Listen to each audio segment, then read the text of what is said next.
নিজের চোখে দেখা। কিছুদিন আগে একটা জানাজা পড়িয়েছে, খোদার কসম করে বলছে 6:30 ইন্তেকাল করেছে। হসপিটালের বিল দেনেওয়ালা নাই, 4-4টা সন্তান। অ্যাম্বুলেন্সে ঘরে ঘরে আসবে, 1000-1200 টাকার বিল দেনেওয়ালা নাই। কি বুঝলেন? ক্ষণস্থায়ী দুনিয়া। মুমিনের কম থাকলেও আমি বলি, কেউ যদি এসে বলে হুজুর একটু দোয়া করেন, খুব পেরেশানিতে আছি, আমি তার হাত চুমু খেয়ে বলি তোমাকে মোবারকবাদ, আল্লাহ তোমাকে ভালোবাসে।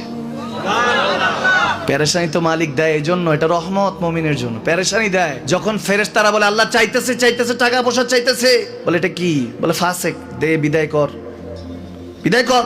তার চাওয়া আছে, বিরক্ত লাগে, বিদায় কর, কি লাগে দে। আল্লাহ 10 কোটি দিয়েছে, 100 কোটি দিয়ে বিদায় কর।